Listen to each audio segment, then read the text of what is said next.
Alrighty, y'all. So today we're going to be studying Kandinsky. He was a musician and also an artist. He could actually see songs in his head. So whenever he would listen to music, he would come up with these amazing compositions.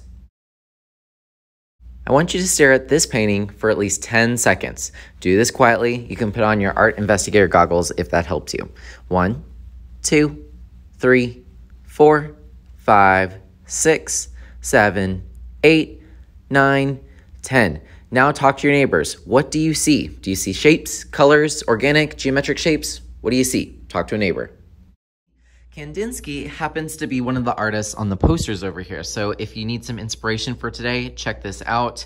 We're going to be talking about lines, geometric shape, abstraction. Is this supposed to look like something, or is it just supposed to look crazy?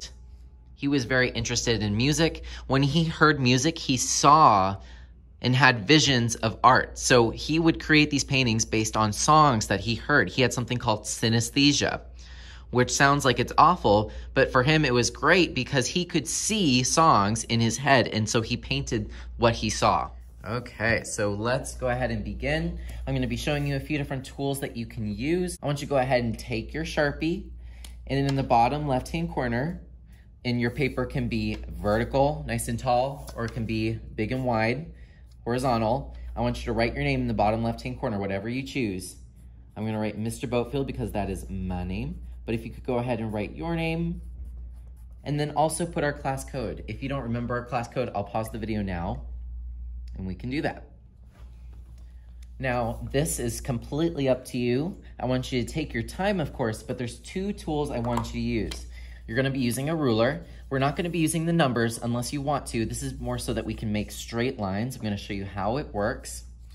And then we also have this little cup. This is great for making circles. Let's say you wanna take a pencil, and pencils are near the mailbox, or I might have a box with them.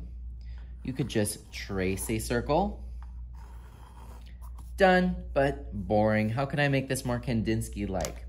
Maybe I could take the circle, trace it with either a pencil or Sharpie onto a piece of scrap paper. So I'm gonna move my nice artwork out of the way, take the scrap paper, hold the cup, trace it all the way around. Then I'm going to cut the circle, cut slowly, decide which way you want it. Which way does it look better to you? One with the Sharpie or the cleaner one? I kind of like the cleaner one.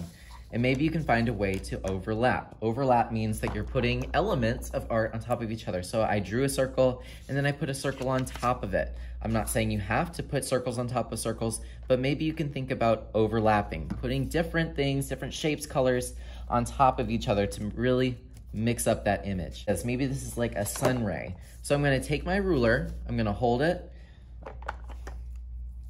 I'm gonna take a marker or colored pencil or crayon, and I'm gonna go ahead and trace a line. If you accidentally get some marker on the table, it's okay. It's in the name of art, so I will understand.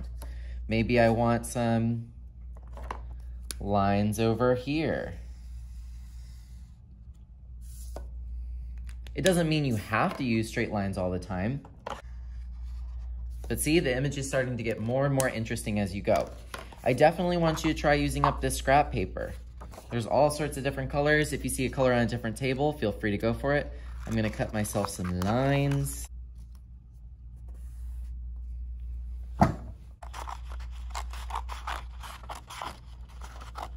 Just a dot is a lot. You don't need a glue monster mess.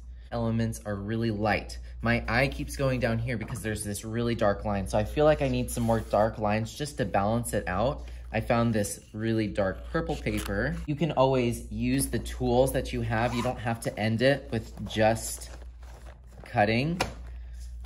Maybe I can do something cool and kind of echo the shapes I have. A really cool image. So I want you to be experimental. You have to use the ruler, you have to use a circle, but everything else is your choice. All right, I've been going kind of crazy. It's been about 10 minutes.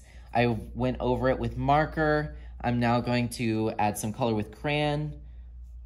If you go hard and waxy, which means I'm pressing hard, you're gonna get a really cool finish. You can even go back over it and it's gonna make it nice and shiny. I don't know if you see that, but here, let's do a little test. This is soft, which is fine for coloring, but if you use that same crayon and just press a little harder, it gets hard and waxy, and it's gonna be a little bit more vibrant. Some of you might want a little bit more vibrancy to your amazing Kandinsky image that we will get today.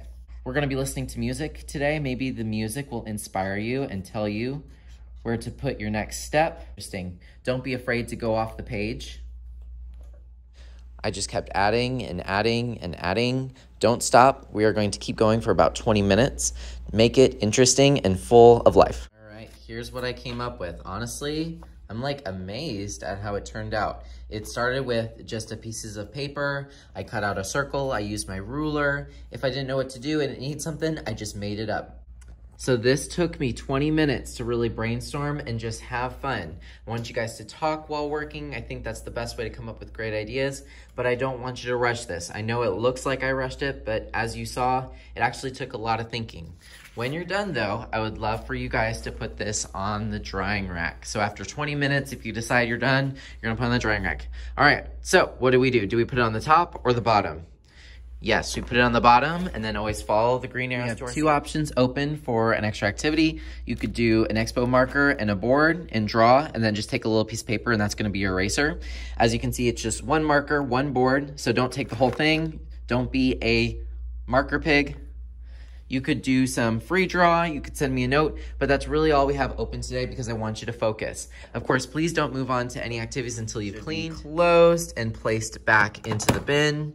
If you use markers, please put them lid up so I know that they're not drying out overnight. Taken any scrap paper and it looks like someone else could use it, please return it. However, if it's like trash, do you think anyone's gonna want this?